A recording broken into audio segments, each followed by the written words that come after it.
ചേന്നമംഗലം കൂട്ടക്കൊലപാതകവുമായി ബന്ധപ്പെട്ട് പ്രതി ഋതുവിൻ്റെ custody report പുറത്ത് വന്നിരിക്കുന്നു. ഇതുമായി ബന്ധപ്പെട്ട് പോലീസ് നൽകിയിട്ടുള്ള കാര്യം, പ്രതി ഋതു സമാനമായ രീതിയിലുള്ള കൊലപാതകം ഇനിയും ചെയ്യാൻ സാധ്യതയുണ്ട് എന്നുള്ളതാണ് പോലീസ് പറയുന്നത്. ഉമേഷ് ചേരുന്നു. ഉമേഷ്, ഇയാൾക്ക് ക്രിമിനൽ പശ്ചാത്തലമുണ്ട്, ഇയാൾ സമൂഹത്തിന് അപകടകാരിയാണെന്നുള്ള രീതിയിലാണല്ലോ ഈ കസ്റ്റഡി റിപ്പോർട്ട്. വിശദാംശങ്ങൾ.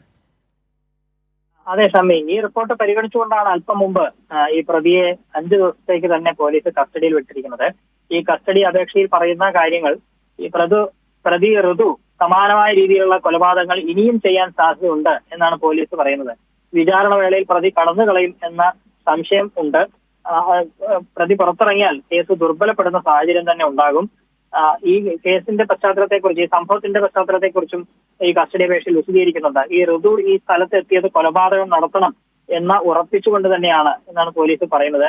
ഈ കൊലപാതകത്തിന് കാരണം അവിടെയുള്ള ഉഷ, വേണു, വിനീഷ, ജിതിൻ എന്നിവരോടുണ്ടായ കടുത്ത വൈരാഗ്യമാണ് ഇയാളെ കൊലപാതകത്തിന് പ്രേരിപ്പിച്ചത്. അതിക്രൂരമായിരുന്നു കൊലപാതകം. മോട്ടോർ സൈക്കിളിലൊക്കെ ഉപയോഗിക്കുന്ന ഇരുമ്പ് കമ്പി ഉപയോഗിച്ചുകൊണ്ട് അടിച്ചു, അതിനുശേഷം കത്തി കൊണ്ട് കുത്തിയും ഒക്കെയാണ് ക്രൂരമായി കൊലപ്പെടുത്തിയിട്ടുള്ളത് എന്നും ഈ കസ്റ്റഡി അപേക്ഷയിൽ ചൂണ്ടിക്കാണിക്കുന്നുണ്ട്. അതുകൊണ്ട് ഇതിന്റെ ഒരു ഗൗരവം കണക്കിലെടുത്ത് 5 ദിവസത്തേക്ക് തന്നെ ഇയാളെ കസ്റ്റഡിയിൽ വിട്ടു നൽകണം, വിശദമായി ചോദ്യം ചെയ്യണം, ഒപ്പം തെളിവെടുപ്പടക്കം പൂർത്തിയാക്കേണ്ടതുണ്ട് എന്ന പോലീസിന്റെ അപേക്ഷ പരിഗണിച്ചുകൊണ്ട് കോടതി അത് അനുവദിച്ചു. 5 ദിവസത്തേക്ക് തന്നെ ഇയാളെ ഇപ്പോൾ കസ്റ്റഡിയിൽ വിട്ടിട്ടുണ്ട്. ഇപ്പോൾ ഇയാളെ വടക്കേക്കര പോലീസ് സ്റ്റേഷനിൽ എത്തിച്ചിരിക്കുകയാണ്. ഇവിടെ വെച്ച് ഇന്നത്തെ ദിവസം വിശദമായി ചോദ്യം ചെയ്യലായിരിക്കും ഉണ്ടാവുക.